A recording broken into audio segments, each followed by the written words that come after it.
पहिल्यापासूनच आईच्या या लिंबू कलरच्या साडीवरती माझा डोळा होता. त्याच्यामुळे रिसेंटली आईकडे गेली असताना मी ही साडी घेऊन आले. ती कोणाला तरी देऊन टाकेल त्याच्या आधी मी ही साडी घेऊन आले आणि ही साडी घरी आणल्यापासून याच्यावरती काहीतरी लुक क्रिएट करायचं असं डोक्यात होतं. आणि आता तसंही नेक्स्ट मंथपासून श्रावण महिना चालू होतो आणि श्रावण महिन्यामध्ये माझ्याकडून तरी बऱ्याच साड्या नेसल्या जातात. फेस्टिवल्स असतात, मंदिरात जाणं होतं.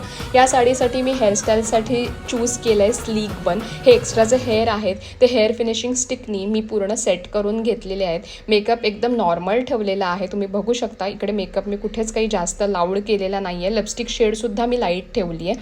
आणि हा जो फायनल लुक झालेला आहे तो तुम्हाला कसा वाटला हे मला कमेंट सेक्शनमध्ये नक्की सांगा. नेहमी मेकअप केल्यानंतर बेसमुळे माझा ब्युटी स्पॉट लपला जातो, त्याला मी परत हायलाईट करायचा प्रयत्न करते. आणि ज्वेलरी वगैरे घातल्यानंतर हा फायनल लुक फेस्टिव्ह सीझनसाठी तुम्हीसुद्धा ट्राय करू शकता. मला कमेंट करून नक्की सांगा तुम्हाला हा लुक कसा